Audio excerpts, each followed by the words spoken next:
connaissez tous le statut de l'AFP, vous savez tous que ce statut est quand même tout à fait obsolète par rapport au fonctionnement des grandes agences de presse à travers le monde et qui ne permet pas aujourd'hui à l'AFP de faire face aux exigences d'une grande agence de presse, si on veut que l'AFP reste une grande agence de presse.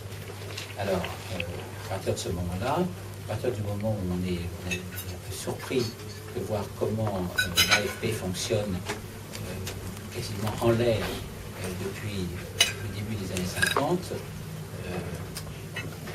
on essaie de réfléchir à la meilleure manière d'en sortir. Alors, il y a eu un premier plan qui a été fait par notre ami Louette, qui est un plan très sérieux, très intelligent, mais qui a suscité une opposition très vive de la part des syndicats et toutes sortes d'interrogations dans le monde politique. À partir du moment où l'affaire semblait construite sur des réflexions intéressantes, mais mal parties sur le plan de la communication et surtout sur le plan du dialogue avec les principaux partenaires, c'est-à-dire à la fois les syndicats, les parlementaires et tous les gens qui sont appelés à travailler à l'AFP, et compte tenu de la qualité aussi des gens qui sont à l'AFP et qu'il faut conforter dans leur mission, à partir de ce moment-là, on a décidé de prendre les choses autrement. Donc on a créé cette commission, mais j'aime pas beaucoup de commission, parce que la commission, on imagine toujours 20 personnes. Moi, je préfère travailler avec des petits groupes de 4 ou 5. Donc on a créé ce comité, le comité présidé par Picha, avec Michel Cotin, M. Tetchen, etc., M. Pompali, et j'attends les résultats de leur organisation. Je leur ai demandé de reprendre le problème à la base, et de me dire si le plan Louette est à adopter en complet, à défendre en complet, s'il doit être modulé, s'il faut en faire un autre.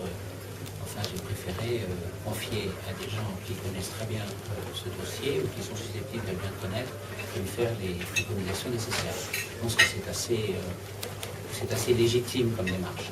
Ça vous a surpris quand vous êtes arrivé, l'ampleur du problème, de celui-ci et peut-être d'autres d'ailleurs de façon générale? Je suis surpris par l'ampleur de beaucoup de problèmes. Par exemple, Ordon, pour finir sur l'AFP. Pas uniquement des problèmes qui concernent. Oui, mais l'AFP aussi. L'AFP aussi, bien sûr, ça m'a surpris. Le calendrier de l'AFP, c'est toujours mi-avril. Le calendrier de l'AFP, c'est toujours mi-avril. Et vous avez eu déjà un premier rapport d'étape? Non, pas encore. Vous avez aucune idée de ce qu'ils vont vous... Non, j'ai aucune idée. Surprise, peut-être qu'ils vont me demander la suppression de l'AFP.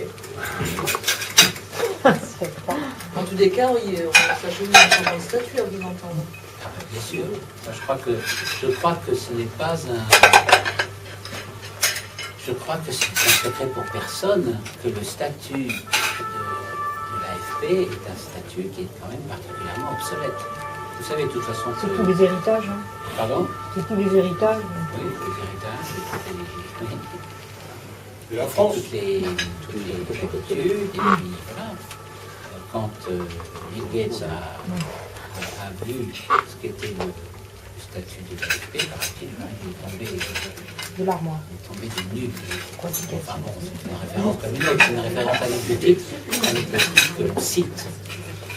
Donc je pense qu'on aura à partir, c'est comme pour tout le reste, hein, je pense qu'on aura à partir des préconisations du comité déjà, je pense que peut-être pour le comité technique, pour le comité TC, on aura des pistes de réflexion qui seront sérieuses.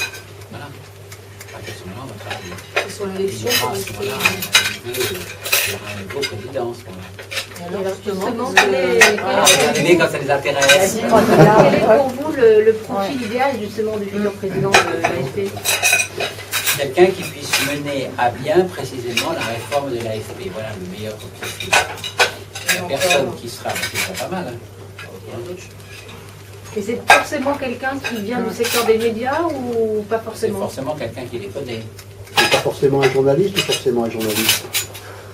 Pas forcément. De l'intérieur, dans la commission, par exemple. Vous dites si on brûle, si on chauffe. Allez-y, carrément.